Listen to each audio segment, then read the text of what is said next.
अध्यक्ष महोदय, सबसे पहले मैं अपने माननीय कार्यकारी पार्षद महोदय का, जिन्होंने बजट भाषण दिया है और अपनी नीतियों की घोषणा की है, उसके बारे में उनको हृदय से बधाई देना चाहती हूँ।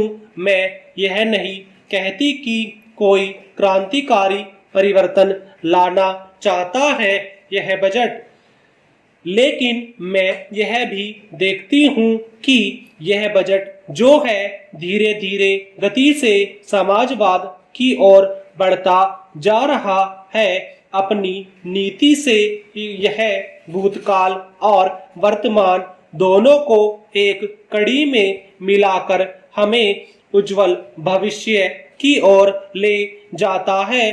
मुझे ऐसा कहना है इस भाषण को पढ़ने से कि हमारा कोई भी वर्ग समाज का ऐसा नहीं है जिसे अछूता छोड़ा गया हो, क्योंकि भारतवर्ष एक कृषि प्रधान देश है और मैं यह समझती हूँ कि इस बजट के दौरान यह पूरी तरह से कोशिश की गई है कि ग्रामीण अर्थव्यवस्था को, जिसे हम अर्थव्यवस्था की रीढ़ भी कह सकते हैं, उस ढांचे में उस रीढ़ की हड्डी को और भी सशक्त बनाने का पूरी तरह से प्रयत्न किया गया है।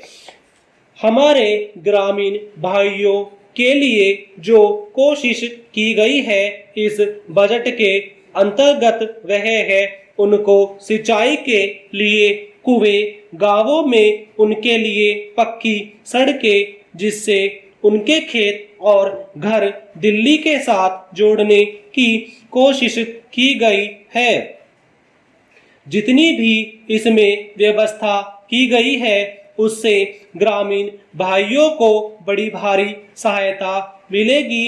इसके अतिरिक्त ग्रामोद्योग के द्वारा जो रोजगारी का प्रबंध किया गया है उससे भी ग्रामीण अर्थव्यवस्था को एक बहुत बड़ी सहायता मिलेगी।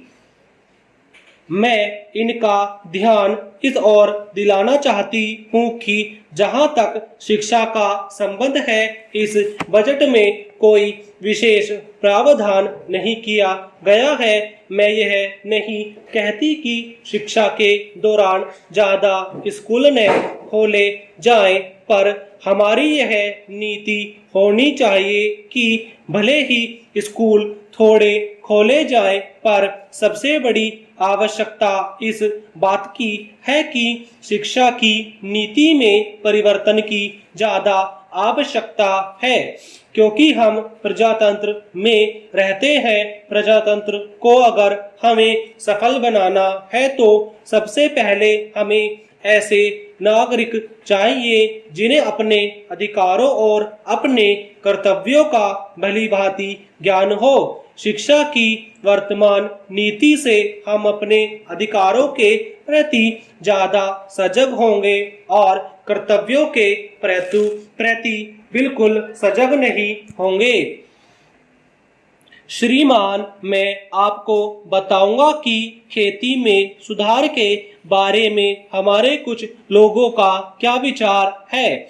हमने विभिन्न दृष्टिकोणों से अलग अलग विचार किया है, विशेष रूप से सबसे ऊंची सीमा बांधने तथा सहकार के प्रश्न पर।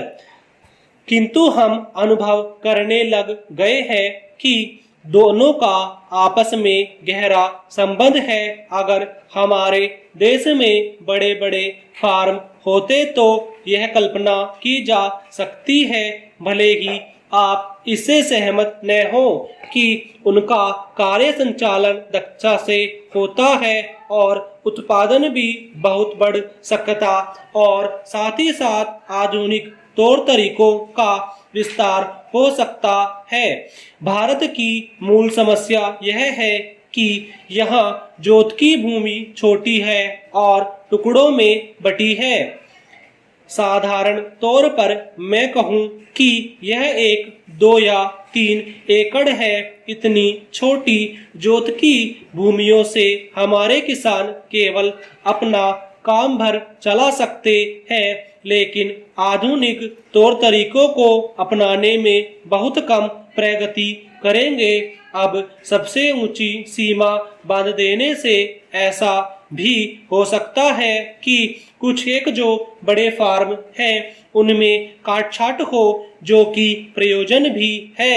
अगर आप चाहते हैं कि प्रगति हो और आधुनिक तौर तरीकों का प्रचलन हो, तब तो ये जो अनगिनत छोटे छोटे फार्म हैं इनको सहकारी ढंग से चलाना है, जिससे कि वे आधुनिक उपायों का लाभ उठा सके। सहकारी ढंग से कार्य करने से मेरा मतलब है विविध प्रकार से सहयोग देना। हम सोचते हैं कि पहला कदम सहकार होना चाहिए और ऋण के अलावा अन्य कई प्रकार से भी सहायता की जा सकती है, जैसे वस्तुओं को खरीदना और बेचना, बीज, खाद तथा इसी प्रकार की वस्तुओं को दिलाना। दूसरा कदम है धीरे धीरे बीच वाले आदमी को हटा देना। फिर दूसरी स्थिति आती है जिसको मिलजुल कर खेती करना कहते हैं, यद्यपि उसमें भूमि पर अधिकार बना रहता है। इस प्रकार का हमारा दृष्टिकोण है जिससे अधिक सीमा की समस्या को सहकारों से अधिक जोड़ा जा सके, नहीं तो उत्पादन गिर जाने का भय है।